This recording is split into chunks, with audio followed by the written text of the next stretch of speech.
If you want to sell products and services to new market segments, Kelly McDonald can help. Kelly literally wrote the book on how to market to people not like you. Building on insights learned over more than 2 decades on the front lines of advertising and marketing, Kelly can show you how to reach new audiences with relevance and authenticity.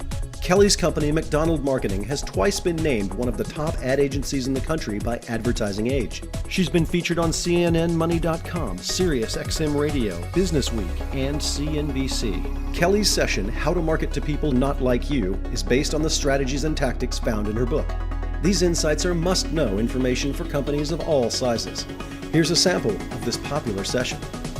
One of the things that I find that's kind of funny is when I talk about diversity, I do notice that people get a little uncomfortable. It's just my observation.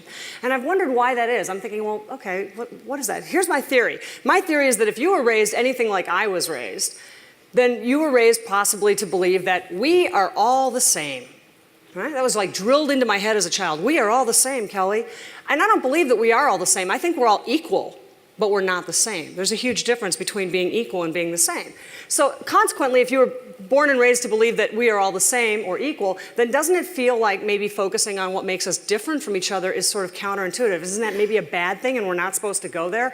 But I don't believe that. As a marketing professional, I believe that that is the actual way to get into somebody's heart, their mind, and ultimately their wallet. That it really was back in the day about sort of throwing your net as wide as possible and hoping to catch as many people and fish as possible. But now, that's not working very well. I mean, and you all know that, you're marketing professionals, that's working less and less effectively all the time. You've really got to get to know your customer and get involved in their lives. Ladies, do you know Chico's? Yeah? You're like, I'm wearing Chico's, yeah. Chico's is a great example of this, about getting to know your customer and getting involved in their lives.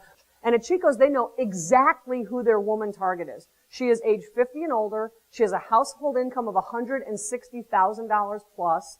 So when they go into a new market for expansion, they find women who fit this profile perfectly. And they do what's called a market ride. They pay these women $1,500 to essentially let them sit in the back seat of their car and observe them on a Saturday running their errands. Seriously. Don't mind us. We'll just be back here in the back seat of your Camry with our laptop and our clipboard, observing you in your natural habitat, you know. And they tell these women, seriously, don't do anything different. Just do what you normally do on a Saturday. Just ignore us. Because not only do they want to see where these women go, they also want to see how long they spend at each store. And, you know, where do they spend their time?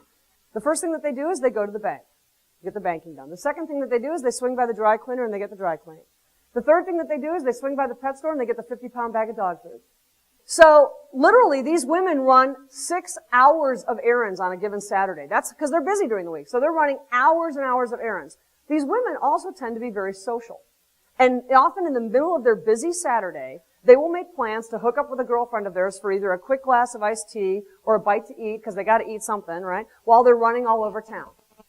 Now, ladies, think about where your Chicos are, and if they're not in an upscale mall, more often than not, they're in an upscale strip shopping center surrounded by all that retail that I just talked about and right next to a girly restaurant that serves soup and salad.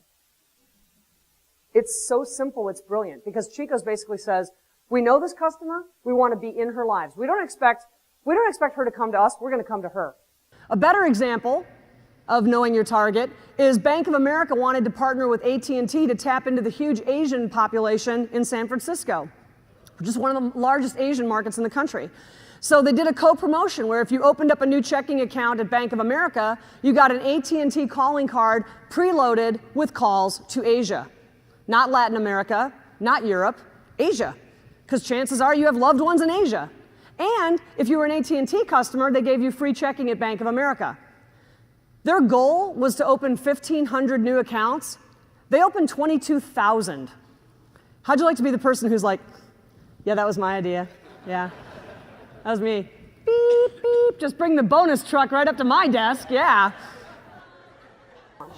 Feeling the African-American influence, you know, General Foods identified some key differences between their African-American consumers and their general market consumers. And one of the differences that they identified was that African-Americans tend to use cornbread rather than loaf bread to make stuffing. Now, I also think this is kind of a north-south thing, because I'm from the north. Yeah, and we make stuffing with loaf bread, and then I moved to Dallas, which is the South, and people were making stuffing with cornbread, and I was like, really, this tastes different, you know? But nevertheless, in the African-American market, in fact, cornbread is the standard. But more importantly, the food itself, African-Americans tend to refer to this food as dressing rather than stuffing. Well, this is a bit of a problem if the name of your product is called stovetop stuffing. It isn't stovetop dressing. So what do? Well, the first thing that they did was create a cornbread version of stovetop stuffing to meet the demands and needs of the African-American market. And more importantly, they marketed it with a tagline that says, the box says stuffing, but the taste says dressing. So, who needs this kind of information? I believe that any company with a product or a service to sell can benefit from exploring new markets and new ways to think about diversity. Or any association whose members would benefit from learning about marketing to values, not just the typical demographic segments. Any organization that wants to connect their people internally or externally. So thank you very much. I hope that you have a wonderful day, and thank you for being here. Thank you.